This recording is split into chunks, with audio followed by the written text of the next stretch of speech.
Morning. നമ്മൾ limits and derivatives ചാപ്റ്ററിന്റെ പുതിയ ക്ലാസ്സിലേക്ക് എല്ലാവർക്കും സ്വാഗതം. ലാസ്റ്റ് ക്ലാസ്സിൽ നമ്മൾ വളരെ ഇമ്പോർട്ടൻ്റ് ആയിട്ടുള്ള രണ്ട് റിയൽ ഫങ്ഷൻസ് പരിചയപ്പെട്ടു. എക്സ്പോണൻഷ്യൽ ഫംഗ്ഷൻ, ലോഗരിതമിക് ഫംഗ്ഷൻ, അവരുടെ ഡൊമൈൻ, റേഞ്ച്, ഗ്രാഫ് ഇതൊക്കെ നമ്മൾ പറഞ്ഞു വെച്ചിട്ടുണ്ട്. അതിൻ്റെ ആവശ്യം നമുക്ക് ഉണ്ടാവും. ഇനി നമ്മളെ ചാപ്റ്ററിന്റെ ഹെഡിങ് ലിമിറ്റ്സ് ആൻഡ് ഡെറിവേറ്റീവ്സ് എന്നായിരുന്നു. അതിൽ ആദ്യ പാർട്ടായ ലിമിറ്റിലേക്ക് വരികയാണ്. ലിമിറ്റ് എന്ന വേർഡ് നമ്മൾ പല സ്ഥലത്തും ഉപയോഗിക്കാറുണ്ട്. സ്പീഡ് ലിമിറ്റ്, അതുപോലെ വേറെ പല കാര്യങ്ങൾക്കുള്ള ലിമിറ്റ്, സംസാരിക്കാനുള്ള ലിമിറ്റ്, അങ്ങനെ പലതും ഉണ്ടാവും. അപ്പൊ അത് പല സ്ഥലങ്ങളിൽ പല മീനിങ് ആണ് അതിന്. ഇവിടെ കാൽക്കുലസിൽ, മാത്തമാറ്റിക്സിൽ ലിമിറ്റ് ഓഫ് എ ഫങ്ഷൻ ആണ്, അല്ലാതെ സ്പീഡ് ലിമിറ്റ് ഒന്നുമല്ല. Limit of a function. അപ്പൊ നിങ്ങൾ ഫങ്ഷനെ പറ്റി കേട്ടിട്ടുണ്ട്. റിലേഷൻസ് ആൻഡ് ഫങ്ഷൻസ് ചാപ്റ്ററിലാണ് ഫങ്ഷനെ പറ്റി ആദ്യമായിട്ട് കേട്ടത്. ഫങ്ഷൻ എന്താണ്, അതിന്റെ ഡെഫിനിഷന്, അതിന്റെ ഡൊമൈന്, റേഞ്ച്, അതേപോലെ കോഡൊമൈന്, അതിന്റെ ഗ്രാഫ്, സ്റ്റാൻഡേർഡ് ഫങ്ഷൻസിന്റെ ഒക്കെ ഗ്രാഫ് ഒക്കെ കണ്ടിട്ടുണ്ട്. ഇനി നമ്മൾ ഫങ്ഷന്റെ ലിമിറ്റ്, അതിനെ പറ്റിയാണ് ഡിസ്കസ് ചെയ്യാൻ പോകുന്നത്. വളരെ ഇമ്പോർട്ടന്റ് കൺസെപ്റ്റ് ആണ്. ഈ ഒരു കൺസെപ്റ്റ് കിട്ടാതെ പോയാൽ, ലിമിറ്റിന്റെ കറക്റ്റ് കൺസെപ്റ്റ് കിട്ടാതെ പോയാൽ മുന്നോട്ട് നിങ്ങളെ കാൽക്കുലസിലെല്ലാം നിങ്ങൾക്ക് പ്രയാസം ഉണ്ടാവും. അതുകൊണ്ട് ഈ ക്ലാസ് നിങ്ങൾ വളരെ ശ്രദ്ധിച്ച് കാണണം, കേൾക്കണം. എന്തെങ്കിലും പ്രശ്നമോ പ്രയാസം ഉണ്ടെങ്കിൽ അത് ക്ലിയർ ചെയ്യണം. ഓക്കെ, ഞാനൊരു എക്സാമ്പിൾ കൂടെ ഇതിന്റെ കൺസെപ്റ്റ് നിങ്ങൾക്ക് മനസ്സിലാക്കി തരാം. സോ ഹെഡിങ് വരുന്നത് ലിമിറ്റ് ഓഫ് എ ഫങ്ഷൻ. ഞാനൊരു എക്സാമ്പിൾ, ഒരു പ്രത്യേക എക്സാമ്പിൾ എടുക്കാം. Consider the function f of x equal to x square minus 25 divided by x minus 5. ഒരു പ്രത്യേക ഡെഫിനിഷൻ. ഫംഗ്ഷന്റെ വാല്യൂവിനെ പറ്റി നിങ്ങൾ കേട്ടിട്ടുണ്ട്. ഒരു ഫംഗ്ഷൻ ഡിഫൈൻ ചെയ്താൽ ഒരു പ്രത്യേക നമ്പറിലെ വാല്യൂ എന്ന് പറഞ്ഞാൽ ആ ഫംഗ്ഷന്റെ ഡെഫിനിഷനിൽ ഏതാണോ വാല്യൂ അത് വേരിയബിളിന് കൊടുക്കുമ്പോൾ കിട്ടുന്ന ആൻസർ ആണ് വാല്യൂ ഓഫ് ദ ഫംഗ്ഷൻ. ആ വാല്യൂവും ലിമിറ്റും തമ്മിൽ വ്യത്യാസം ഉണ്ട് എന്ന് ബോധ്യപ്പെടാൻ വേണ്ടിയാണ് ഞാൻ ഒരു പ്രത്യേക എക്സാമ്പിൾ കൂടെ തുടങ്ങുന്നത്. ഓക്കെ, അപ്പൊ എന്താ ഈ ഫംഗ്ഷന്റെ ജോലി? ഒരു എക്സ് കൊടുത്താല് എക്സ് സ്ക്വയർ കാണും, അതിന് 25 മൈനസ് ചെയ്യും. ആ കിട്ടുന്ന നമ്പറിനെ ഡിവൈഡ് ചെയ്യും. എന്തുകൊണ്ട്? എക്സ് 5 മൈനസ് ചെയ്തിട്ട്. അപ്പൊ നമ്മൾ എക്സിന് ഇപ്പോ 10 കൊടുക്കുകയാണെങ്കിൽ, 10 ഇടുകയാണെങ്കിൽ 100 മൈനസ് 25 ഡിവൈഡഡ് ബൈ 10 മൈനസ് 5. എക്സിന് 0 ഇടാണ്, 0 മൈനസ് 25 ഡിവൈഡ് ബൈ 0 മൈനസ്. അങ്ങനെ ഓരോ നമ്പർ ഇടുമ്പോഴും ഓരോ വാല്യൂ കിട്ടിക്കൊണ്ടിരിക്കും. ഓക്കെ, അതൊന്നുമല്ല ഇപ്പൊ നമ്മുടെ പണി. അങ്ങനെ ഓരോ വാല്യൂ കൊടുക്കലൊന്നുമല്ല. അതൊക്കെയുള്ള ഫംഗ്ഷൻ ചാപ്റ്ററിൽ പല വാല്യൂസ് ഒക്കെ കണ്ടിട്ടുണ്ടാവും. ഈ ഡെഫിനിഷൻ പ്രകാരം നമ്മൾ ഒന്ന് ആലോചിക്കാൻ പോകുന്നത് എഫ് ഓഫ് 5നെ പറ്റിയാണ്. എഫ് ഓഫ് 5 എന്ന് പറയുമ്പോൾ എക്സിന് 5 ഇട്ടാണ് വേണ്ടത്, ശരിയാണ്. ഓക്കെ, എക്സിന് 5 ഇട്ടാൽ 25 ആവും എക്സ് സ്ക്വയർ മൈനസ് 25 0. ഇവിടെ 5 മൈനസ് 5. അപ്പൊ ഇതിനുണ്ടാവുന്ന ഒരു അവസ്ഥ 0 ഡിവൈഡഡ് ബൈ 0. ഈ നമ്പറിനെ പറ്റിയിട്ട് എന്തൊക്കെ പറയാം? ഇതിൽ പലർക്കും പല അഭിപ്രായങ്ങൾ ഉണ്ടാവും. അതിപ്പോ ഇവിടുന്ന് ക്ലിയർ ചെയ്യാം.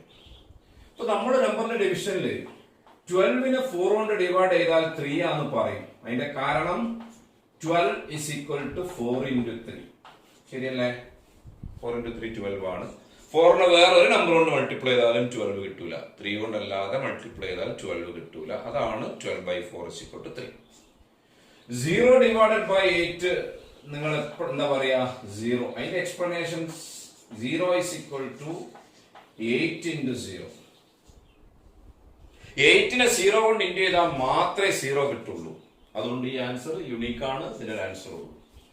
ഇപ്പോ 4 divided by 4 is equal to 1 ആണ്. അതിന്റെ കാരണം 4 is equal to 4 into 1. 4നെ 1 കൊണ്ട് ഇൻറ്റു ചെയ്താൽ മാത്രമേ 4 കിട്ടുള്ളൂ. അപ്പൊ ഒരാള് പറയാണ് 0 divided by 0 is equal to 0 എന്ന് പറഞ്ഞിട്ട് അയാൾ എക്സ്പ്ലെയിൻ ചെയ്യാണ് 0 ഇസ് ഈക്വൽ ടു 0 ഇൻറ്റു 0. അയാൾ എക്സ്പ്ലെയിൻ ചെയ്തത് ശരിയാണ്. 0നെ 0 കൊണ്ട് ഇൻറ്റു ചെയ്താൽ 0 കിട്ടും.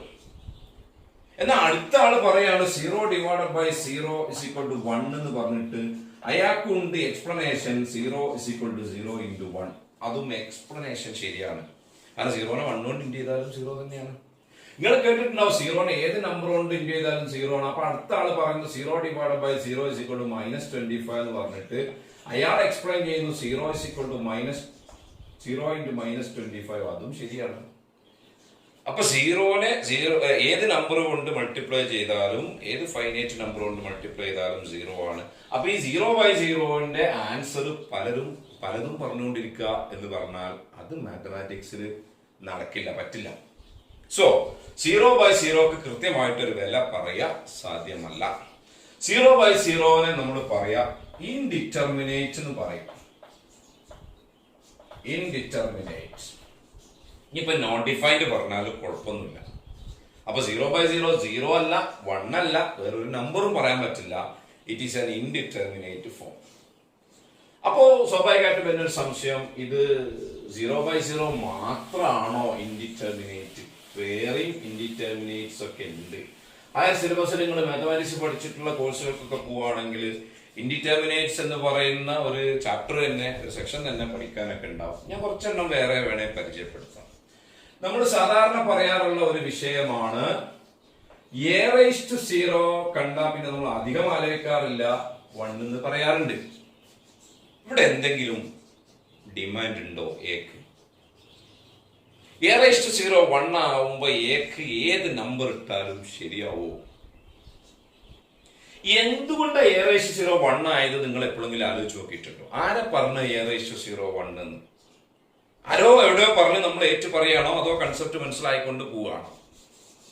a⁻0 1 ആവാനുള്ള കാരണം എന്താണെന്ന് ചോദിച്ചാൽ, നിങ്ങൾ കേട്ടിട്ടുണ്ടാവും a⁻m/a⁻n is equal to law of exponential. നമ്മൾ ലോഗരിതത്തിലൊക്കെ എക്സ്പ്ലെയിൻ ചെയ്തിരുന്നു, പറഞ്ഞിരുന്നു a⁻m-.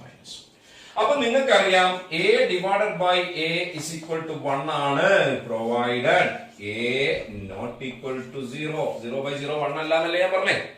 അപ്പൊ a/a 1 ആവണമെങ്കിൽ a എന്താവാൻ പാടില്ല? 0 ആവാൻ പാടില്ല. ഇത് ശരിക്ക് a⁻1/a⁻1 അല്ലേ?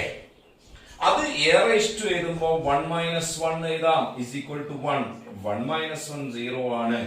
അപ്പൊ a⁻0 1 ആവാൻ ഒരു ഡിമാൻഡ് ഉണ്ട്. ആരും അത് ചിലപ്പോ ശ്രദ്ധിച്ചിട്ടുണ്ടാവില്ല. ഇനി നിങ്ങൾ പറയണം a⁻0 1 ആവണമെങ്കിൽ എക്കുള്ള demand a should be not equal to 0. Okay, അപ്പൊ a⁻0 1 ആവാൻ a 0 ആവാൻ പാടില്ല. അങ്ങനെയാണെങ്കിൽ 0/0 1 അല്ല. 0/0 is another indeterminate form. Okay, പിന്നെ നമ്മൾ സാധാരണ പറയുന്ന ഒരു വിഷയമാണ് 0 ഇൻറ്റു ഒരു നമ്പർ ഈസ് ഈക്വൽ ടു ഒന്നും നോക്കാറില്ല 0 എഴുതലാണ്. ഇവിടെ എന്തെങ്കിലും ഡിമാൻഡ് ഉണ്ടോ എന്ന് ചോദിച്ചാൽ ഈ കെന്റെ സ്ഥാനത്ത് it should be a finite number. K എന്താവണം? ഫൈനൈറ്റ് നമ്പർ ആവണം. അത് പറഞ്ഞാൽ നമുക്ക് കെന്റെ വലുപ്പം എത്രയെന്ന് അറിയണം. അങ്ങനെയാണെങ്കിൽ 0 × k = 0 എന്ന് പറയാം. അപ്പൊ നിങ്ങള് ഇങ്ങനെ ഒരു സിമ്പൽ നമ്മൾ ഉപയോഗിച്ച് വെച്ചിട്ടുണ്ട്, പല സ്ഥലത്ത് പറഞ്ഞു വെച്ചിട്ടുണ്ട്. അത് വായിക്കുക ഇൻഫിനിറ്റി. അത് ഇൻഫിനിറ്റിന്ന് പറയാൻ കാരണം അതിന്റെ വലിപ്പം നമുക്ക് അറിയില്ല. അത് എവിടെ ഉള്ളതെന്ന് വെച്ചാൽ സമാധാനം കിട്ടാൻ വേണ്ടി ഞാൻ നിങ്ങളോട് പറഞ്ഞിട്ടുണ്ടാവും. നമ്പർ ലൈനിന്റെ മുകളിൽ വലത്തെ അറ്റത്ത് ഇൻഫിനിറ്റി ഉണ്ട് എന്ന് നമ്മൾ തൽക്കാലം വിചാരിക്കുകയാണ്. ഇടത്തെ അറ്റത്ത് -∞ ഉണ്ട്. അപ്പൊ നിങ്ങൾക്ക് കാൽക്കുലസിലൊക്കെ ഇനി മുന്നോട്ടൊക്കെ വലിയ ലിമിറ്റുകളൊക്കെ ചർച്ച ചെയ്യുമ്പോൾ ചിലപ്പോ ഇത്തരം സിറ്റുവേഷൻസ് ഒക്കെ വരും. 0 × ∞. 0 × ∞ കണ്ടാൽ 0 എഴുതാൻ അധികാരമില്ല, കാരണം ഇതിന്റെ വലിപ്പം അറിയില്ല. അപ്പൊ നിങ്ങൾ പറയും 0 കൊണ്ടല്ലേ ഇൻറ്റു ചെയ്യുന്നത്, എന്തുകൊണ്ട് ഇൻറ്റു ചെയ്താലും 0 കൊണ്ടല്ലേ ഇൻറ്റു ചെയ്യുന്നത്, അപ്പൊ അത് 0 തന്നെയല്ലേ? പറ്റൂല. എന്ത് എന്നത് ഫൈനൈറ്റ് ആണ്, അത്ര മനസ്സിലാക്കിയാൽ മതി. പിന്നെ നമ്മൾ പറയാറുണ്ട്, ഇപ്പൊ നേരത്തെ പറഞ്ഞു ഞാൻ 4/4 1 ആണ് അല്ലെ, -200 ഡിവൈഡഡ് ബൈ -200 1 ആണ്. ഒരു നോൺ സീറോ നമ്പറിന് അതേ നമ്പർ കൊണ്ട് ഡിവൈഡ് ചെയ്താൽ 1 ആണ്.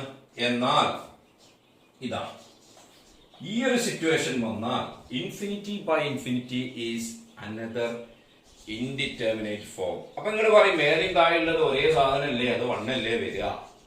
ഇത് ഏതും ഒരേപോലെ തോന്നുന്നുണ്ടെങ്കിലും നമ്മുടെ പ്രശ്നം എന്താന്ന് വെച്ചാൽ ഈ രണ്ട് ഇൻഫിനിറ്റിയും ഒരേ വലിപ്പാണോ ഒരേ തൂക്കാണോ എന്ന് നമുക്ക് അറിയില്ല. കാരണം ഇൻഫിനിറ്റിനെ നമുക്ക് തൂക്കി നോക്കാൻ പറ്റൂല. അതുകൊണ്ട് വലിപ്പറിയാത്ത രണ്ട് നമ്പർ ആയതുകൊണ്ട് ഇത് രണ്ടും സെയിം ആണോ അതോ ഇവർ തമ്മിൽ ചെറിയ വ്യത്യാസം ഉണ്ടോ എന്ന് അറിയാത്തത് കൊണ്ട് ഇത് 1 ആണെന്ന് പറയാനുള്ള അധികാരമില്ല. Okay, infinity by infinity is another indeterminate form. പിന്നെ സാധാരണ പറയുന്ന ഒരു വർത്താനുണ്ട്, 1k ഈസ് ഈക്വൽ ടു കണ്ടാ പിന്നെ അധികം ആലോചിക്കലില്ല, നമ്മള് 1 എഴുതലാണ്. 1ന്റെ പവറിൽ ഏത് നമ്പർ വന്നാലും 1 ആണ്. ഇവിടെ എന്തെങ്കിലും ഡിമാൻഡ് ഉണ്ടോ എന്ന് ചോദിച്ചാൽ ആ k നിങ്ങൾക്ക് വലിപ്പം അറിയുന്ന നമ്പർ ആവണം. പോസിറ്റീവ് ആയിക്കോട്ടെ, നെഗറ്റീവ് ആയിക്കോട്ടെ, 0 ആയിക്കോട്ടെ. ഇറ്റ് ഷുഡ് ബി ഫൈനൈറ്റ് ആവണം. അപ്പൊ 1 കണ്ടാൽ 1 എന്ന് എഴുതാൻ പാടില്ല. 1ന്റെ പവറിലല്ലേ വരുന്നത്, 1ന്റെ പവറിൽ എന്തിട്ടാലും 1 അല്ലേ എന്നൊരു സംശയം ഉണ്ടാവും. 1ന്റെ പവറിൽ ഏത് ഫൈനൈറ്റ് നമ്പർ ഇട്ടാലും 1 ആണ്, ഒരു സംശയം വേണ്ട. പക്ഷെ ഇത് വലിപ്പറിയാത്ത നമ്പർ ആയതുകൊണ്ട് നമുക്കത് 1 എന്ന് എഴുതാൻ പറ്റില്ല. ഇതൊക്കെ കുറച്ച് എക്സാമ്പിൾ വേറെ കുറെ ഒക്കെ ഉണ്ട്. നിങ്ങളുടെ ലിമിറ്റിൽ അഥവാ സെക്കൻഡറി സിലബസിൽ അത്രത്തോളം ഒന്നും കൂടുതൽ വരുന്നില്ലെങ്കിലും ഞാനൊന്ന് ജസ്റ്റ് പരിചയപ്പെടുത്തിയതാണ് ഇൻഡിറ്റർമിനേറ്റ് ഫോംസ് എന്താണ്. കൃത്യമായിട്ട് നമുക്ക് പറയാൻ പറ്റില്ല, പലരും പല അഭിപ്രായങ്ങൾ പറഞ്ഞുകൊണ്ടിരിക്കുക, അത് നമുക്ക് മാത്തമാറ്റിക്സ് സ്വീകരിക്കാൻ പറ്റില്ല. അപ്പൊ നമുക്ക് തിരിച്ചു വരാം. f of 5 is equal to 0/0 is an indeterminate form അഥവാ നോട്ട് ഡിഫൈൻഡ് ഫോം. അതവിടെ മനസ്സിൽ വെച്ചു.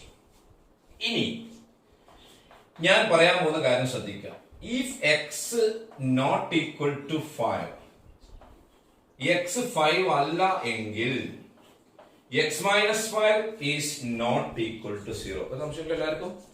x 5 അല്ല എങ്കിൽ x minus 5 ഒരിക്കലും 0 ആവില്ല. ഓക്കെ, അങ്ങനെയാണെങ്കിൽ നമ്മൾ fx-നെ ഒന്ന് മാറ്റി പറഞ്ഞാൽ, ഈ കേസിലേക്ക് നമ്മൾ പറഞ്ഞാൽ then fx equal to നോക്കൂ, x square minus 25 നിങ്ങൾക്കറിയാം can be factorized as x plus 5 into x minus 5 all divided by x minus 5. ഇങ്ങനെ എഴുതിയപ്പോൾ നമുക്ക് മേലും തായും ഒരു കോമൺ ഫാക്ടർ ഉണ്ട്. നമ്മളത് കണ്ട ഉടനെ തന്നെ നമ്മൾ അന്ന് കട്ട് ചെയ്യുക. എന്താ ഈ കട്ട് ചെയ്യാന്ന് പറഞ്ഞാൽ എങ്ങനെ ക്യാൻസൽ ചെയ്തു പറഞ്ഞാൽ അവിടെ നടന്ന മാത്തമാറ്റിക്കൽ ഓപ്പറേഷൻ എന്താ? കത്തിയെടുത്ത് മുറിച്ചതല്ലല്ലോ. ഈ x മൈനസ് 5 എങ്ങനെ കട്ട് ചെയ്തു എന്ന് പറഞ്ഞാൽ അവിടെ നടന്ന മാത്തമാറ്റിക്കൽ ഓപ്പറേഷൻ ന്യൂമറേറ്ററും ഡിനോമിനേറ്ററും നമ്മൾ x മൈനസ് 5 കൊണ്ട് ഡിവൈഡ് ചെയ്തു എന്നർത്ഥം. ഒരു നമ്പർ കൊണ്ട് ഡിവൈഡ് ചെയ്യണമെങ്കിൽ മാത്തമാറ്റിക്സിലുള്ള ഡിമാൻഡ് എന്താ? ഒരു നമ്പർ കൊണ്ട് ഡിവൈഡ് ചെയ്യണമെങ്കിൽ ആ നമ്പർ 0 ആവാൻ പാടില്ല. 0 കൊണ്ട് ഡിവൈഡ് ചെയ്യാൻ പറ്റില്ലല്ലോ. ഇപ്പൊ സാധാരണ നമ്മളിപ്പോ ചില ആളുകൾക്കൊക്കെ അബദ്ധം പറ്റും. ഒരു ഇക്വേഷൻ ആണ് x square equal to x. ഇത് സോൾവ് ചെയ്യാൻ പറഞ്ഞു, x കാണാൻ പറഞ്ഞു. ചില ആളുകൾക്ക് പറ്റുന്ന ഒരു ചെറിയ മിസ്റ്റേക്ക് എന്താണെന്ന് ചോദിച്ചാല് ഉടനെ തന്നെ രണ്ട് ഭാഗത്തും ഒരു x ഇൻറ്റു ക്യാൻസൽ ചെയ്യുന്നിട്ട് x ഈക്വൽ ടു 1 എന്ന് എഴുതി വെക്കും. ഈ ആൻസർ ശരിയാണോ എന്ന് വെച്ചാൽ ശരിയാണ്, എന്നാൽ ഇതിനൊരു ആൻസറും കൂടി ഉണ്ട്. X square equal to x ആവണ ഒരു എക്സും കൂടി ഉണ്ട്. ആ എക്സ് നമുക്ക് കിട്ടാതെ പോയി. എന്തുകൊണ്ടാന്ന് ചോദിച്ചാൽ നമ്മൾ ആ എക്സ് കൊണ്ട് ഡിവൈഡ് ചെയ്തു എന്ന് പറഞ്ഞാൽ എക്സ് 0 അല്ല എന്ന് നമ്മൾ അങ്ങോട്ട് ഉറപ്പിച്ചു. ഇക്വേഷൻ സോൾവ് ചെയ്യുമ്പോൾ നമുക്ക് ഉറപ്പിക്കാനൊന്നും പറ്റില്ല, കിട്ടുന്ന എല്ലാ സൊല്യൂഷനും എഴുതണം. ഈ എക്സ് 0 അല്ല എന്ന് ആരാ ഉറപ്പിച്ചത്? എക്സ് 0 അല്ല എന്ന് ഉറപ്പിച്ചാൽ മാത്രമേ എക്സ് കൊണ്ട് ഡിവൈഡ് ചെയ്യാൻ പറ്റുള്ളൂ. അല്ലെങ്കിൽ വലിയ അബദ്ധം വരും. കേട്ടോ, 2 into 0 തന്നെയാണ് 8 into 0. ഒരു സംശയം ആർക്കില്ലല്ലോ. 2 into 0 തന്നെയാണ് 8 into 0. സംശയമില്ലല്ലോ. ഒരാൾ രണ്ട് ഭാഗത്ത് 0 എങ്ങനെ കട്ട് ചെയ്തിട്ട് പറയാണ് 2 equal to 8. പ്രശ്നല്ലേ? പ്രശ്നമാണ്. ചെയ്യാൻ പാടില്ലാത്തത് ചെയ്തിട്ടുണ്ട്, അതുകൊണ്ടാണ് കിട്ടാൻ പാടില്ലാത്തത് കിട്ടിയത്. എന്താ ചെയ്യാൻ പാടില്ലാത്തത് ചെയ്തേ? 0 ഇങ്ങനെ കട്ട് ചെയ്തു 0 കൊണ്ട് ഡിവൈഡ് ചെയ്യുന്നു അർത്ഥം. അത് ചെയ്യാൻ പാടില്ലാത്തതാ. അപ്പൊ കിട്ടാൻ പാടില്ലാത്തത് കിട്ടും. അങ്ങനെയാണല്ലോ. ഓക്കെ, അപ്പൊ 0 കൊണ്ട് ഡിവിഷൻ പോസിബിൾ അല്ലാത്തത് കൊണ്ട് ഇത്തരം അപ്പൊ ഈ ഇക്വേഷൻ പിന്നെ എങ്ങനെ സോൾവ് ചെയ്യാന്ന് ചില ആളുകൾക്കൊക്കെ സംശയം ഉണ്ടാവും. ഞാൻ കാണിച്ചു തരാം. കട്ട് ചെയ്യുന്നതിന് പകരം x square equal to x ആണ്. അപ്പൊ അത് കൂടി ഇങ്ങോട്ട് കൊണ്ടുവന്ന് x square minus x equal to 0. ഒന്നുകിൽ ക്വാഡ്രാറ്റിക് ഇക്വേഷൻ ഫോർമുല ഉപയോഗിക്കുക. അതിനേക്കാൾ എളുപ്പം ഇവിടെ എക്സ് കോമൺ എടുത്താൽ x into x minus 1 equal to 0. either x equal to 0 or x minus 1 equal to 0 അതാ x equal to 1. അപ്പൊ x square equal to x ആവണ രണ്ട് x ഉണ്ട്, ഒന്ന് 0 ഒന്ന് 1. അത് രണ്ടും കിട്ടുമ്പോൾ അതിന്റെ സൊല്യൂഷൻ ആവും. അപ്പൊ ഇത്തരം സിറ്റുവേഷൻസിൽ ക്യാൻസലേഷൻ നമ്മൾ സംഗതി ചെയ്യുമ്പോൾ ശ്രദ്ധിക്കണം. വേരിയബിൾ ഒന്നും അങ്ങനെ ക്യാൻസൽ ചെയ്യരുത്. അപ്പൊ എന്താ ഞാൻ പറഞ്ഞത്, മേലിൻ തായും എക്സ് മൈനസ് 5 കോമൺ ഫാക്ടർ വന്നു. അപ്പൊ നമ്മള് എക്സ് മൈനസ് 5 0 അല്ല എന്ന് ഉറപ്പിച്ചതിന് ശേഷമാണ് ഈ വർത്താനം പറഞ്ഞത്. അതുകൊണ്ട് നമുക്ക് എക്സ് മൈനസ് 5 ക്യാൻസൽ ചെയ്യാം. ബാക്കി വന്നത് എക്സ് പ്ലസ് 5. ഇതാണ് നമ്മൾ എഫ് എക്സ് വന്നത്. അപ്പൊ ചില കുട്ടികൾക്ക് ഇപ്പോൾ ഒരു സംശയം വരുന്നുണ്ടാവും, പിന്നെ ആദ്യം തന്നെ f x equal to x plus 5 എടുത്താൽ പോരെ, എന്തിനാ x square minus 25 by x minus 5 എടുക്കാൻ പോയത്? F x equal to x plus 5 ആണ് നിങ്ങൾ എടുത്തതെങ്കിൽ, വെറും എക്സ് പ്ലസ് 5 മാത്രമാണ് എടുത്തതെങ്കിൽ, വാട്ട് ഈസ് എഫ് ഓഫ് 5? അവിടെ എഫ് ഓഫ് 5 വരെ 5 പ്ലസ് 5 10 അല്ലേ വരിക. അത് ഇൻഡിറ്റർമിനേറ്റ് ഒന്നുമല്ല, അത് ഡിറ്റർമിനേറ്റ് ആണ്, അഥവാ ഫൈനൈറ്റ് ആണ്. അപ്പൊ ചെറിയ വ്യത്യാസം എന്തെന്ന് മനസ്സിലാക്കുക. നമ്മുടെ എഫ് ഓഫ് 5 അവിടെ 10 അല്ല കിട്ടിയത്, 0/0 എന്നാ കിട്ടിയത്. അപ്പൊ ആ ഒരു വാല്യൂയും, അതായത് ലിമിറ്റും വാല്യൂയും വ്യത്യാസം ഉണ്ടാവുമെന്ന് കാണിക്കാൻ വേണ്ടിയിട്ട് ഈ എക്സാമ്പിൾ എടുത്തത് ഞാൻ തുടക്കത്തിൽ പറഞ്ഞു. അപ്പൊ നമ്മുടെ എഫ് ഓഫ് 5 അതായിരുന്നില്ല, അതുകൊണ്ടാണ് ഞാൻ ഇങ്ങനെ തന്നെ വന്നത്. അങ്ങനെ എക്സ് മൈനസ് 5 പൂജ്യമല്ലാതെ ഉറപ്പിച്ചതിന് ശേഷം f x equal to x plus 5. ഇനി ഞാൻ ചെയ്യാൻ പോകുന്ന പണി, എക്സിന് കുറച്ച് വാല്യൂസ് കൊടുക്കണം. ആ വാല്യൂസ് 5 അല്ല, എന്നാൽ 5ന്റെ വളരെ അടുത്തുള്ള നമ്പേഴ്സാണ് കൊടുക്കാൻ പോകുന്നത്. നമുക്ക് കുറച്ച് ഏജ് നോക്കാം. when x equal to 5.01 ആയിക്കോട്ടെ, 5ന്റെ അടുത്തുള്ള ഒരു വാല്യൂ. 5 അല്ലാത്ത ഏത് നമ്പർ ഇടുമ്പോഴും നമ്മൾ ചുരുക്കി വെച്ച എഫ് എക്സ് എക്സ് പ്ലസ് 5 ആ. അപ്പൊ കൊടുക്കുന്ന എക്സ് പ്ലസ് 5 ആ. അപ്പൊ 5.1 പ്ലസ് 5 എഫ് എക്സ് വരിക 5.01 പ്ലസ് 5 എന്ന് പറയുമ്പോൾ 10.01. കുറച്ചും കൂടി ഞാൻ എക്സിനെ 5ന്റെ അടുത്തേക്ക് ആക്കാണ്, 5.001. ഓക്കെ, എഫ് എക്സ് വരിക 5 ആഡ് ചെയ്യുമ്പോൾ 10.001. കുറച്ചും കൂടി എക്സിനെ 5ന്റെ അടുത്തേക്ക് ആക്കി, when x equal to 5.0001, fx equal to 10.0001. അതങ്ങനെ പോകും. ഓക്കെ, ഇനി 5ന്റെ അടുത്ത് തന്നെയാണ് കൊടുക്കാൻ പോകുന്നത്. 5ന്റെ താഴെ കൊടുത്തു നോക്കാം നമുക്ക് കുറച്ച് values. when x equal to 4.99, പറയൂ. എന്തായാലും 5 അല്ലാത്ത ഏത് നമ്പർ ഇട്ടാലും ആ നമ്പർ പ്ലസ് 5 ആണ്. അപ്പൊ 4.99 5 പ്ലസ് ചെയ്യുമ്പോൾ 9.99. when x equal to 4.999, fx equal to 9.999. when x equal to 4.9999, fx equal to 9.9999, etc. Okay, ഈ പ്രൊസീജിയർ നമ്മൾ ഇങ്ങനെ കണ്ടിന്യൂ ചെയ്യാന്ന് വിചാരിക്കാം. എന്ത് കണ്ടിന്യൂ ചെയ്യുന്നത്? എക്സിന്റെ വാല്യൂ 5ന്റെ അടുത്തേക്ക് ഇനിയും ഇങ്ങനെ അടുപ്പിക്കുകയാണ്. 5ന്റെ മേലെന്നും 5ന്റെ താഴെന്നും 5ലേക്ക് ഇങ്ങനെ അടുപ്പിക്കുമ്പോ എഫ് എക്സിന് കിട്ടിയ ആൻസറുകൾ എല്ലാം വേറെ വേറെ ആൻസറുകളാ. ഇതൊന്നും സെയിം അല്ല, അതൊക്കെ വേറെ വേറെ നമ്പേഴ്സാ ആണല്ലോ. ഓക്കെ, പക്ഷെ ഈ നമ്പേഴ്സ് ഒക്കെ ഒരു പ്രത്യേക നമ്പറിന്റെ അടുത്തേക്ക് പോകുന്ന ഒരു ഫീലിംഗ് ഉണ്ടാവും. നല്ല ശ്രദ്ധിച്ചാൽ മനസ്സിലാവും. എഫ് എക്സിന്റെ വാല്യൂസ് ഒക്കെ ഒരു പ്രത്യേക സംഖ്യയിലേക്ക് ഇങ്ങനെ അടുക്കുന്നുണ്ട്, ഒരു പ്രത്യേക നമ്പറിലേക്ക് ഇങ്ങനെ അടുത്തടുത്ത് വരുന്നുണ്ട്. when x takes values very very close to 5, fx takes values very very close to 10 അല്ലേ? അത് നമ്മൾ എഴുതുക. that is when x tends to 5, fx tends to 10. ഇത് ആരോമാന്ന് കിട്ടാ വായിക്കുക, tends to x എഴുതിയ ആരോ മാർക്ക് ഇട്ട് നമ്പർ എഴുതിയ x tends to ആ നമ്പർ. അപ്പൊ ഈ ഒരു എക്സാമ്പിളില് when x tends to 5, that is when x takes values very very close to 5, fx takes values very very close to 10. ഈ കേസിൽ നമ്മൾ പറയും the limit of fx at 5 is the number 10. അപ്പോ when x tends to 5, fx tends to 10. In this case,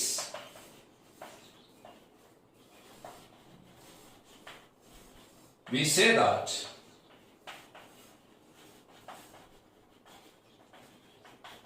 the limit of fx at 5 is 10. അത് simple എഴുതുക and we write LT എഴുതാം. ഇതിന്റെ താഴെ എക്സ് എങ്ങോട്ടാ ടെൻഡ് ചെയ്യുന്നത് അത് എഴുതാം. എക്സ് ഇവിടെ ഈ എക്സാമ്പിളിൽ ടെൻഡ് ചെയ്തത് 5ലേക്കാണ്. LTന്റെ നേരെ fx എഴുതാം. ഓക്കെ, ഈക്വൽ ടു ഇടാം. എവിടേക്കാ fx ടെൻഡ് ചെയ്തത് അതാണ് ഈക്വൽ ടു ഇട്ടിട്ട് എഴുതുന്നത്. അത് ഈ എക്സാമ്പിളിൽ 10 ആണ്. ഈ LTക്ക് പകരം ചില ബുക്കിലൊക്കെ LIM എഴുതിയിട്ടുണ്ടാവും. രണ്ടായാലും കുഴപ്പമില്ല. LTക്ക് പകരം LIM എഴുതിയിട്ട് എക്സ്റ്റെൻസ് ടു ആ നമ്പർ fx ഈക്വൽ ടു എഴുതാം. ഞാൻ LT ശീലിച്ചതുകൊണ്ട് എനിക്ക് LT ആണ് വരിക. ഇതും ഫോളോ ചെയ്യാൻ പ്രശ്നമൊന്നുമില്ല കേട്ടോ. ദാറ്റ് ഈസ് നമ്മളിപ്പോ കണ്ടുപിടിച്ച എക്സാമ്പിള് ഒന്നും കൊണ്ട് എടുത്തു കഴിഞ്ഞാല് എക്സ് ടെൻസ് ടു 5. നമ്മുടെ ഫംഗ്ഷൻ ഏതായിരുന്നു? തുടക്കത്തിൽ നമ്മൾ എടുത്ത ഫംഗ്ഷന് x² - 25 ഡിവൈഡഡ് ബൈ x - 5 ആയിരുന്നു. Is equal to 10. ഈ ഒരു എക്സാമ്പിൾ നമ്മൾ ഇങ്ങനെ വാല്യൂ കൊടുത്ത് ചെക്ക് ചെയ്ത് ഇങ്ങനെ നമ്മൾ ഒരു കൺസെപ്റ്റിൽ എത്തിയതാണ്. അപ്പൊ limit x tends to 5 x² - 25 by x - 5 വില ഇപ്പൊ കിട്ടിയത് 10 ആണ്. ഈ ഫംഗ്ഷനിൽ നമ്മൾ നേരിട്ട് എക്സിന് 5 കൊടുത്തപ്പോൾ നമുക്ക് എത്രയെന്ന് പറയാൻ പറ്റാത്ത അവസ്ഥയായിരുന്നു. എന്ന് പറഞ്ഞാൽ ഈ ഫംഗ്ഷനിൽ x = 5 വാല്യൂ നോട്ട് ഡിഫൈൻഡ് ആയിരുന്നു. ഫംഗ്ഷന്റെ വാല്യൂ നോട്ട് ഡിഫൈൻഡ് ആണ്, പക്ഷെ ലിമിറ്റ് ഉണ്ട്.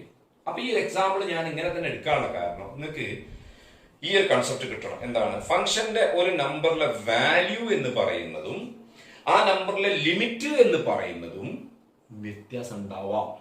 എപ്പോഴും വേറെ വേറെ ആണെന്നില്ല ഞാൻ പറഞ്ഞത്. അത് രണ്ടും വേറെ വേറെ. അപ്പൊ വാല്യൂ കാണാൻ പറ്റുന്നില്ലെങ്കിൽ കൂടി ലിമിറ്റ് ചിലപ്പോൾ ഉണ്ടാവും. അപ്പൊ ലിമിറ്റും വാല്യൂ തമ്മിൽ വ്യത്യാസം ഉണ്ട് എന്ന് മനസ്സിലാവാനാണ് ഞാൻ ആദ്യത്തെ എക്സാമ്പിൾ ഇങ്ങനെ എടുത്തത്. അപ്പൊ നമുക്കൊന്ന് ജനറലൈസ് ചെയ്ത് പറയാം. ഈ എക്സാമ്പിൾ കൂടെ വന്നു. ഇതിലിപ്പോ 5ലെ ലിമിറ്റ് നോക്കി 10ലേക്ക് പോയിട്ടുണ്ട് എന്ന് മനസ്സിലായി. അപ്പൊ ഇനി നമ്മള് അതിന്റെ ജനറലൈസേഷൻ പറയാണ്. Hence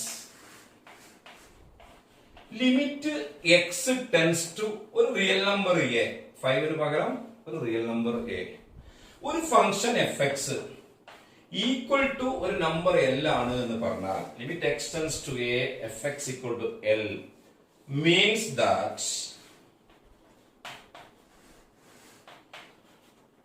when x takes values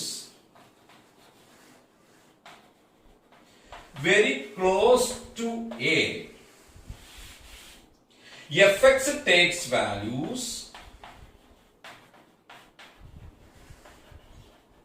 very close to L. When x takes values very close to a, fx takes values very close to L. That is symbol എഴുതുമ്പോ when x എന്താ വായിക്കുക tends to a, fx tends to L. Limit x tends to a, fx ന്റെ value L എന്ന് പറഞ്ഞാൽ x a ന്റെ അടുത്തേക്ക് അടുത്തടുത്ത് വരുമ്പോ fx L ആവുന്നല്ല, പിന്നെയോ L ന്റെ വളരെ അടുത്തേക്ക് വരും. അപ്പൊ x ഉം a യും തമ്മിലുള്ള ഡിഫറൻസ് കുറയുന്നതിനനുസരിച്ച് fx ഉം L ഉം തമ്മിലുള്ള ഡിഫറൻസ് കുറഞ്ഞു വരും. അത് എത്രത്തോളം x a ലേക്ക് അടുക്കുന്നോ അത്രത്തോളം fx L-ലേക്ക് അടുക്കും. അല്ലാതെ എപ്പോഴോ ഒന്ന് L-ലേക്ക് പോയി പിന്നെ L വിട്ടു പോകാൻ പാടില്ല. നേരത്തെ നമ്മൾ കണ്ടല്ലോ, 5ന്റെ അടുത്തേക്ക് എത്രത്തോളം അടുക്കുന്നോ അതിനനുസരിച്ച് നമ്മുടെ fx 10ന്റെ അടുത്തേക്ക് പോകുന്നതായിട്ട് തന്നെ കാണുന്നുണ്ട്. അത് അടുക്കുന്നതിനനുസരിച്ചിട്ട് fx അടുക്കുന്നുണ്ട്. ആ ഒരു സിറ്റുവേഷൻ ആണ് ലിമിറ്റ്. ഓക്കെ, അപ്പൊ limit x tends to a, f of x equal to L means that when x takes values very close to a, fx takes values very close to L. That is when x tends to a, fx tends to L. ഇനി നിങ്ങൾ ഇവിടെ മുന്നോട്ട് പോകുന്നതിന് മുമ്പ് ഈ tense ടുന്റെ meaning ഒന്നും കൂടി ഉറപ്പിക്കണം. എക്സ് ടെൻസ് ടു ഒരു നമ്പർ എന്ന് പറയുമ്പോൾ കൺഫ്യൂഷൻ ഇല്ലാതെ നിങ്ങൾക്ക് അതിന്റെ കൺസെപ്റ്റ് അറിയണം. ഞാൻ ഒരു എക്സാമ്പിളിൽ കൂടെ അതിന്റെ ഒരു കൺസെപ്റ്റ് നിങ്ങൾക്ക് ഉറപ്പിച്ചു തരാം. നമ്മളിപ്പോ കണ്ടത് എക്സ് ടെൻസ് ടു 5 ആണ്. അതിലേക്ക് തന്നെ നമുക്ക് കോൺസെൻട്രേറ്റ് ചെയ്യാം. x tends to 5 means when x takes values very close to 5. 5ലേക്ക് tend ചെയ്യുന്ന എക്സിന് ഒരിക്കലും 5 ആവാൻ പറ്റില്ല. അപ്പൊ നിങ്ങൾക്ക് സംശയം വരും, 5ലേക്ക് ടെൻഡ് ചെയ്യുന്ന എക്സ് പിന്നെ 5 അല്ലാതെ വേറെ എന്തോ ആണോ ആവുക? അത് ഉറപ്പ് വരാൻ വേണ്ടി ഞാൻ ചെറിയ സംഗതി കാണിച്ചു തരാം. നമ്പർ ലൈൻ ഓർമ്മ ഉണ്ടല്ലോ, 4, 5, 6 അങ്ങനെ പോകും. നമ്മൾ 5ലേക്കാണ് ടെൻഡ് ചെയ്യുന്നത്. 5ലേക്ക് ടെൻഡ് ചെയ്യാന്ന് പറഞ്ഞാൽ takes values very close to 5. That can be less than 5 or greater than 5. രണ്ട് സൈഡിൽ നിന്നും വരാം. ഞാനിവിടെ 5ന്റെ ലെഫ്റ്റ് നിന്ന് 4.99 സ്റ്റാർട്ട് ചെയ്തു വിചാരിക്കുക. ഇവിടുന്ന് 5.01 സ്റ്റാർട്ട് ചെയ്തു വെറുതെ വിചാരിക്കാം, നിങ്ങൾക്ക് മനസ്സിലാൻ വേണ്ടി പറയാണ്. 4.99 കഴിഞ്ഞിട്ട് 5 എത്തുന്നതിന്റെ മുമ്പുള്ള എല്ലാ നമ്പറും നിങ്ങൾക്ക് പറയാനോ എഴുതാനോ പറ്റുമെങ്കിൽ നിങ്ങൾക്ക് 5 ആവാം. അതേപോലെ 5.01 കഴിഞ്ഞിട്ട് 5ന്റെ അടുത്തെത്തുന്നതിന് മുമ്പുള്ള എല്ലാ നമ്പറും നിങ്ങൾക്ക് പറയാനോ എഴുതി കാണിച്ചു തരാനോ പറ്റുമെങ്കിൽ 5 ആവാം. ഈ ഓഫർ കിട്ടിയാൽ നമ്മൾ എന്താ പറയാ? ഞാൻ പറയും എനിക്ക് 5 ആവണ്ട പറയും. കാരണം അത് എന്നെ കൊണ്ട് പറ്റില്ല. 4.99 കഴിഞ്ഞിട്ട് 5ന്റെ എത്തുന്നതിന് മുമ്പുള്ള എല്ലാ നമ്പറും ഞാൻ പറയാൻ പുറപ്പെട്ടാൽ എന്നെ കൊണ്ട് പറഞ്ഞു തീർക്കാൻ പറ്റില്ല, എന്റെ ആയുസ് കൊണ്ട് പറഞ്ഞു തീർക്കാൻ പറ്റില്ല. അതേപോലെ 5.01 ഇനി 5ന്റെ ഇടയിലുള്ള എല്ലാ നമ്പറും പറയാനോ എഴുതാനും നമുക്ക് അത്രക്കും നമ്പേഴ്സ് ഉണ്ടെന്ന് നിങ്ങൾക്ക് അറിയാം. അപ്പൊ നമ്മൾ തീരുമാനിച്ചു 5ലേക്ക് ടെൻഡ് ചെയ്യുന്ന എക്സ് ഒരിക്കലും 5 ആവില്ല. That can be very very close to 5, less than 5 or greater than 5. ആ ഒരു ഉറപ്പ് നിങ്ങൾക്ക് വേണം. അപ്പൊ 0ലേക്ക് ടെൻഡ് ചെയ്യുന്ന എക്സ് ഒരിക്കലും 0 ആവില്ല. പിന്നെന്താ ആവുക? 0ന്റെ വളരെ അടുത്ത്, 0ന്റെ താഴെയും 0ന്റെ മേലെ. മൈനസ് 5.6ലേക്ക് ടെൻഡ് ചെയ്യുന്ന എക്സ് ഒരിക്കലും -5.6 ആവില്ല. അതിന്റെ വളരെ അടുത്ത്, അതിന്റെ താഴെയും അതിന്റെ മേലെ. അപ്പൊ എയിലേക്ക് ടെൻഡ് ചെയ്യുന്ന എക്സ് ലോഗ് അവസാനിച്ചാലും എ ആവില്ല എന്ന ഉറപ്പ് നിങ്ങൾക്ക് ഉണ്ടെങ്കിലേ നിങ്ങൾക്ക് കാൽക്കുലസ് പഠിക്കാൻ പറ്റുള്ളൂ. ഉറപ്പിച്ചില്ലേ? എക്സാമ്പിൾ പറഞ്ഞത് ഞാൻ അതിന് വേണ്ടിയിട്ടാണ്. അപ്പോൾ ഒരു എക്സ് ഒരു നമ്പറിലേക്ക് ടെൻഡ് ചെയ്യുകയാണെങ്കിൽ, നമ്പർ ഏതോ ആയിക്കോട്ടെ, റിയൽ നമ്പർ ആയാൽ മതി, ആ എക്സ് ആ നമ്പർ ആവില്ല, ആ നമ്പറിന് ഈക്വൽ ആവില്ല, പക്ഷെ അതിന്റെ മേലെയും അതിന്റെ താഴെയും ആവാം. ഇതാണ് ടെൻസ് ടുന്റെ കൺസെപ്റ്റ്. ഒന്ന് ഉറപ്പിച്ചു വെക്കാനുള്ളത്. ഇനി ഞാൻ ലിമിറ്റിന്റെ ഇവാലുവേഷനിലേക്ക് പോകുന്നതിന് മുമ്പ് കുറച്ച് പ്രോപ്പർട്ടീസ് നിങ്ങൾ മനസ്സിലാക്കി വെക്കുക. പ്രോപ്പർട്ടീസ് ഓഫ് ലിമിറ്റ്സ് അല്ലെങ്കിൽ ഫണ്ടമെന്റൽ തിയറംസ് എന്നും പറയാറുണ്ട്. നമ്മൾ പ്രോപ്പർട്ടീസ് എന്ന് പറഞ്ഞിട്ട് എഴുതും. ഇത് പ്രൂഫുകളൊന്നും വേണ്ട, നിങ്ങൾ റിസൾട്ട് മാത്രം പഠിച്ചാൽ മതി. ഒന്നാമത്തത്, ലിമിറ്റ് എക്സ് ടെൻസ് ടു ഒരു number a k is equal to k. അപ്പൊ കെ എന്താന്ന് പറയുന്നേ? where k is a constant. ഒരു കോൺസ്റ്റന്റ് ലിമിറ്റ് ആ കോൺസ്റ്റന്റ് തന്നെയാണ്. നിങ്ങൾ കേട്ടിട്ടുണ്ടാവും കോൺസ്റ്റന്റ് ഫംഗ്ഷൻ. എന്താ മൂപ്പര പരിപാടി? എല്ലാ റിയൽ ഫംഗ്ഷനും ഒരു ജോലി ചെയ്യല. കോൺസ്റ്റന്റ് ഫംഗ്ഷൻ ചെയ്യാം, ഏത് നമ്പർ കൊടുത്താലും ഒരൊറ്റ ആൻസർ തരിക. ആ കോൺസ്റ്റന്റ് പലതും ആവാം, പക്ഷെ ഒരു ട്രിപ്പിൽ ഒരൊറ്റ നമ്പറേ തരുള്ളൂ. അപ്പൊ എല്ലാ എക്സിനും ഒരു കെ ആണ് ഇമേജ്. അപ്പൊ എക്സിന് എത്ര കൊടുത്താലും കെക്ക് മാറ്റില്ല. അപ്പൊ എക്സ് എവിടേക്ക് ടെൻഡ് ചെയ്താലും കെ മാറൂല. അതിന്റെ graph straight line parallel to x axis ആണ് കോൺസ്റ്റന്റ് ഫംഗ്ഷന്റെ ഗ്രാഫ്. അപ്പൊ എക്സ് ഇങ്ങനെ സഞ്ചരിക്കുമ്പോൾ വൈക്ക് മാറ്റം ഉണ്ടാവില്ല എന്നാ പഠിച്ചത്. അപ്പൊ ലിമിറ്റിലും എക്സ് ടെൻഡ് ചെയ്തിട്ട് കാര്യമില്ല. കോൺസ്റ്റന്റ് ലിമിറ്റ് കോൺസ്റ്റന്റ് തന്നെ, 6ന്റെ ലിമിറ്റ് 6 തന്നെ, √2ന്റെ ലിമിറ്റ് √2 തന്നെ, പൈന്റെ ലിമിറ്റ് പൈ തന്നെ, ഇന്റെ ലിമിറ്റ് ഇ തന്നെ. ഈ നമ്മളെ 2.something വാല്യൂ ഉള്ള നമ്പർ. -6ന്റെ ലിമിറ്റ് -6 ആണ്. Limit of a constant is that constant itself. Result മനസ്സിലാക്കുക. Second, limit x tends to ഒരു നമ്പർ എ k into ഒരു function fx is equal to k into limit x tends to a fx. ഇവിടെയും k is a constant. k is a constant. അപ്പൊ ലിമിറ്റിന്റെ ഉള്ളിൽ ഒരു constant into ഒരു function ആണെങ്കിൽ, ഇപ്പൊ 2 into fx ആണെങ്കിൽ 2 പുറത്തെടുക്കാം, 6 into fx ആണെങ്കിൽ 6 പുറത്തെടുക്കാം, -√2 into fx ആണെങ്കിൽ -√2നെ പുറത്ത് വെച്ചിട്ട് ഫംഗ്ഷന്റെ ലിമിറ്റ് കണ്ട് ഇൻറ്റു ചെയ്താൽ മതി. അപ്പൊ കോൺസ്റ്റന്റ് ഇൻറ്റു ഫംഗ്ഷൻ ലിമിറ്റ് വന്നാൽ കോൺസ്റ്റന്റ് പുറത്തേക്ക് എടുക്കാം. Third property, limit x tends to a, fx plus gx. രണ്ട് ഫംഗ്ഷന്റെ സം, fx ഒരു ഫംഗ്ഷൻ, gx വേറൊരു ഫംഗ്ഷൻ. ഇത് നിങ്ങൾക്ക് ലിമിറ്റ് കണ്ടിട്ട് സം എടുത്താൽ മതി. Limit x tends to a fx plus limit x tends to a gx. Limit of a sum is equal to sum of the limits. അത്രയും മനസ്സിലാക്കാം. നാലാമത്തത് limit x tends to a fx minus gx ഇതേപോലെ തന്നെയാണ് is equal to limit x tends to a fx minus എടുക്കുക limit x tends to a gx. Property number 5, limit x tends to a fx into gx.